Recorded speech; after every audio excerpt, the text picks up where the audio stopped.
सुशीलकुमार शिंदे साहेबांनी उजनीवरनं पाण्याची लाईन आणली म्हणले. शिंदे साहेबांनी 50 वर्ष त्या पाण्याच्या लाईनीवर इलेक्शन जिंकलं, निवडणुका जिंकल्या. परंतु देशमुख पालक यांचं अभिनंदन करतो की 20 वर्षामध्ये समांतर जलवाहिनी टाकणारा एकमेव आमदार असेल तर ते विजयकुमार देशमुख आहेत, लक्षात घ्या.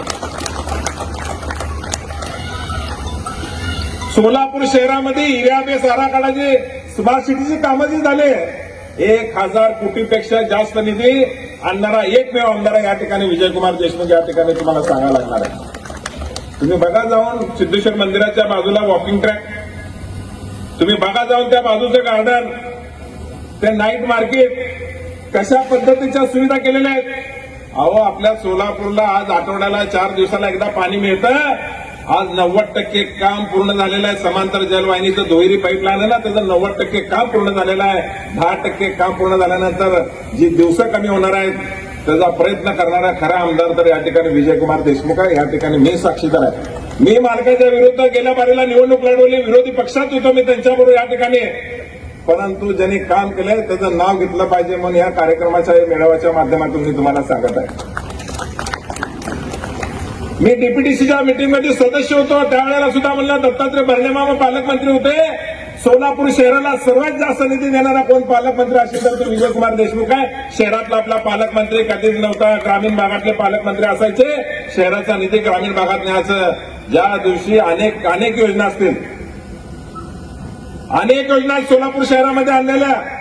शहर उत्तरमध्ये हजारो लोकांचे शस्त्रक्रिया या ठिकाणी मालकाने केले. हजारो लोकांचे ऑपरेशन शस्त्रक्रिया, करोडो रुपये त्यावर त्या ठिकाणी दिले. हे कुणाला माहिती आहे? नुसतं का म्हणायचं काय केलं काय केलं. अरे तुम्ही काय केलं? तुम्ही नुसतं लोकांना वरबाडायचं काम केलं.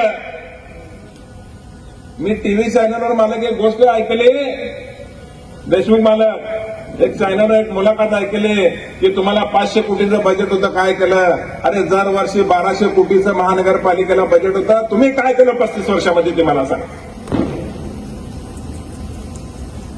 ज्या पद्धतीने हजारो कोटीचा निधी आपल्या या सोलापूर शहरामध्ये, अहो पाण्याचा प्रश्न संपवायचा म्हणताना या ठिकाणी चांगल्याचं काम नाही. लक्षात ठेवा, उजनीवरून 110 किलोमीटर अंतरावरून सोलापूरला दुसरी जलवाहिनी टाकायची म्हणताना या ठिकाणी चेष्टा नाही. लोक म्हणत असेल काम का होत नाही. एखादी काम ड्रेनेज लाईनचं काम टाकलं ना, 10 जण येतात आमच्या घरापाशी चेंबर नको, यांच्या घरापाशी चेंबर नको म्हणून 10 जण येतात वरडत. मग ते तर आता 110 किलोमीटरवर येणार आहे. किती शेतकरी विरोध करणार, किती जण विरोध करणार, किती संघर्ष करावा लागणार.